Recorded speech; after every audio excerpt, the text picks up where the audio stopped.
톡 쏘는 시원함. 사이다 일본 반응입니다. 영상 잘 보셨다면 구독과 좋아요, 알림 설정 부탁드리고 댓글로 의견도 남겨주세요.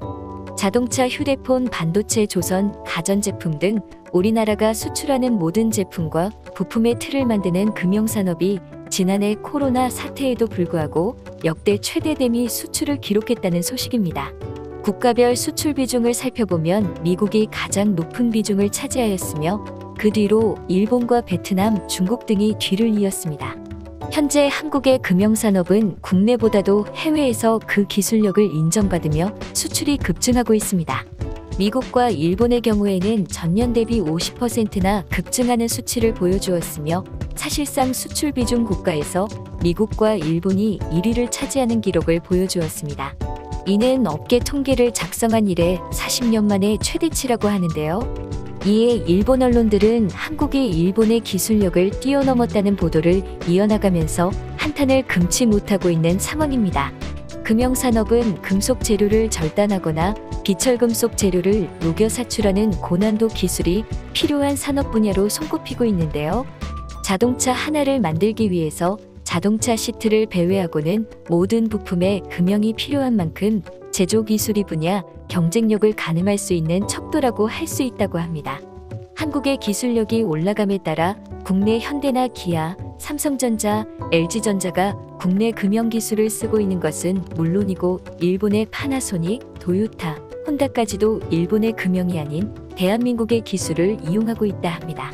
그리고 최근에는 미국의 테슬라와 독일의 벤츠까지도 한국에 러브콜을 보내고 있는 상황이라 한국의 기술이 세계 최고가 될 날이 머지 않았다는 전망이 나오고 있습니다. 세밀함, 정밀함, 정확도라면 자부심을 가지고 있는 일본인들이 한국의 제조 기술이 자신들을 뛰어넘어 뛰면서 붕괴하는 와중에 한국인들은 이제 일본과의 경쟁은 아무 상관이 없다는 이야기를 전했습니다. 이미 일본은 뛰어넘은 지 오래이기 때문에 현재 남은 것은 금형 산업에서 가장 오래되고 기술력을 갖춘 독일이라고 합니다. 이러한 한국의 선언이 이어지고 일본 기업들마저 일본의 기술을 등지고 한국을 애용하는 상황이 되자 일본 네티즌들은 망연자실한 반응을 보이고 있는데요. 이와 관련된 일본 사람들의 반응 살펴보겠습니다. 대단히 자만한 기사이다. 한국은 정말로 굉장한 것인가?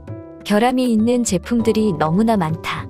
KTX는 접착 테이프가 없으면 달리기 어렵다는 이야기도 들은 적이 있다. 이외에도 예를 들자며 정말 끝이 없을 것이다. 일본이 더 이상 경쟁 상대가 아니라고 호언하는 것은 어디까지나 금형의 세상 이야기이다. 아직 일본은 모든 방면에서의 기술이 일본보다는 아래이다. 우쭐대는 것도 정도껏 해야 한다. 일본인들은 한국이 언제나 자신들의 밑에 있어 주었으면 하는 바람이 있지만 핵심 산업에서는 한국이 치고 올라오고 있다. 일본은 예전의 영광을 유지하는 정도이다. 변화는 빠르게 일어나고 있고 그 중심에 한국이 있는 것은 부인할 수 없다. 금형 제품은 기본적으로 정밀도와 완성도가 영향을 주는 중요한 산업이다. 1000분의 1mm 정도의 정밀도가 요구된다. 로켓 산업이나 시계 산업이 발전하는 곳에서는 정말로 필요한 산업이지. 하지만 한국은 역시 내수에서는 이런 산업이 없기 때문에 수출에 의존할 수밖에 없는 것이다. 금형 제작의 기계가 일본의 것이라는 이야기를 들었던 것 같은데 가격을 낮춰서 일본을 이기고자 하기 때문에 일본은 패배할 수밖에 없다. 한국의 가격 다운은 어쩔 수 없는 것이다. 이미 일본의 도요타나 혼다까지 한국의 금형 기술을 사용하고 있다. 이러한 상황에서 우익들이 이야기하는 한국의 일본 도둑질은 아무런 의미가 없다. 그리고 애초에 도둑질이라는 것부터가 말이 되지 않는다. 오히려 일본이 한국의 기술을 도둑질해야 하는 상황 같은데 말입니다. 순수 수출이 50%. 그리고 그 기업 중에서는 테슬라, 벤츠, 파나소닉 같은 대기업이 즐비하고 있다. 이런 상황에서도 일본의 정밀도나 정확도가 더 높다고 자부하는 일본 사람들은 이쪽 업계를 하나도 알지 못하는 것일 뿐이다. 자유시장에서 품질이 뛰어나고 가격이 사회적으로 저렴한 것은 승리할 수밖에 없다. 일본은 예전부터 세밀한 산업 분야에서는 두각을 나타내었지만 첨단 기술에서는 태업이 이어지면서 결국 이러한 분야와 이미지 산업 모두 한국에 내주는 상황이 되었구나. 일본도 뛰어넘지 못한 독일을 한국이 과연 뛰어넘을 수 있을까? 가격을 중시하는 것이 아니라 정밀도를 중시하는 산업이라면 아직 일본의 것이 우수한 것이 당연한 이야기? 일본과의 경쟁이 필요 없어진 것이 아니라 중국과의 경쟁이 필요 없어진 것 아닐까요? 일본은 이미 뒤처지고 한국은 이제 독일만 남았는데 정밀도에 대한 기술이 떨어지면 이게 가능할 것이라고 보지 않는다. 그냥 우익들은 자신들이 보고 싶은 부분만 보고 싶은 것이다. 그리고 절대 한국이 일본을 이긴다는 것을 인정하고 싶지 않은 것이지. 금형은 정확도가 생명이다. 정밀도가 크게 중요하지 않은 품목에 대해서는 이미 중국이 가격면에서 효율적이기 때문에 중국이 장악을 하고 있다. 금형은 결과물보다도 그것을 만드는 기계가 중요하다. 그리고 금형의 정밀도를 측정하는 측정기 또한 중요하다. 이는 반도체와 같고 기계, 재료, 약품, 장비, 기술이 가장 중요하게 요구되는 산업인 것이다. 한국의 이런 기사를 보면 평소에 그다지 성적이 좋지 않은 초등학생이 갑자기 100점을 맞고 기뻐하며 실력 이상으로 큰 소리를 치는 것 같다. 이를 일본 언론에까지 떠들고 있으니 그 표현 방법이 정말로 유치하게 보인다. 내 사촌 동생의 회사는 GM의 모든 차종의 문을 금형으로 만들고 있고 전 세계 자동차 업체와 거래를 하고 있다. 현재 사촌은 독일의 BMW를 위한 공장에 근무를 하고 있다. 저렴하고 정확도를 요구하지 않는 것도 있고 그런 것도 있다는 것이다. 동생 말에 따르면 도요타와 벤츠의 표준 편차 요구가 매우 크다고 했다. 또 한국이 어느 나라의 기술을 훔친 결과가 나타나고 있다.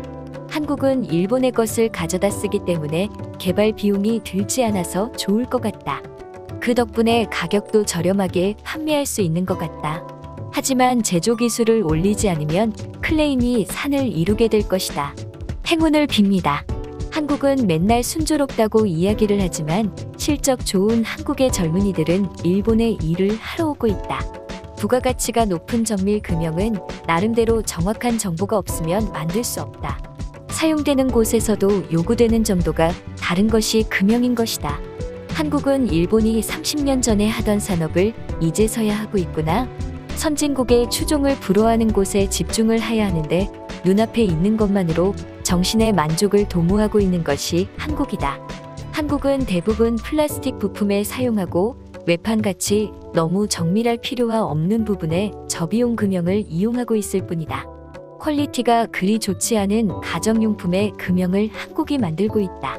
한국은 독일이나 일본과 같이 세계 최고의 플라스틱 모델 메이커가 없다.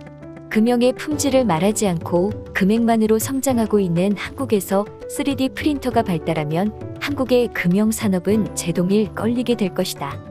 한국의 기술은 일본이나 미국, 유럽이 이미 개발한 기술이라는 것을 업계 사람들이라면 모두가 알고 있다. 다른 나라의 기술을 이용하여 빨리 만드는 데에만 집중을 하고 있는 것이 한국이다. 하지만 결과는 언제나 어중간하다. 빠르면 임시적으로 좋은 상황도 있지만 구조는 변화시키기 어려울 것이다.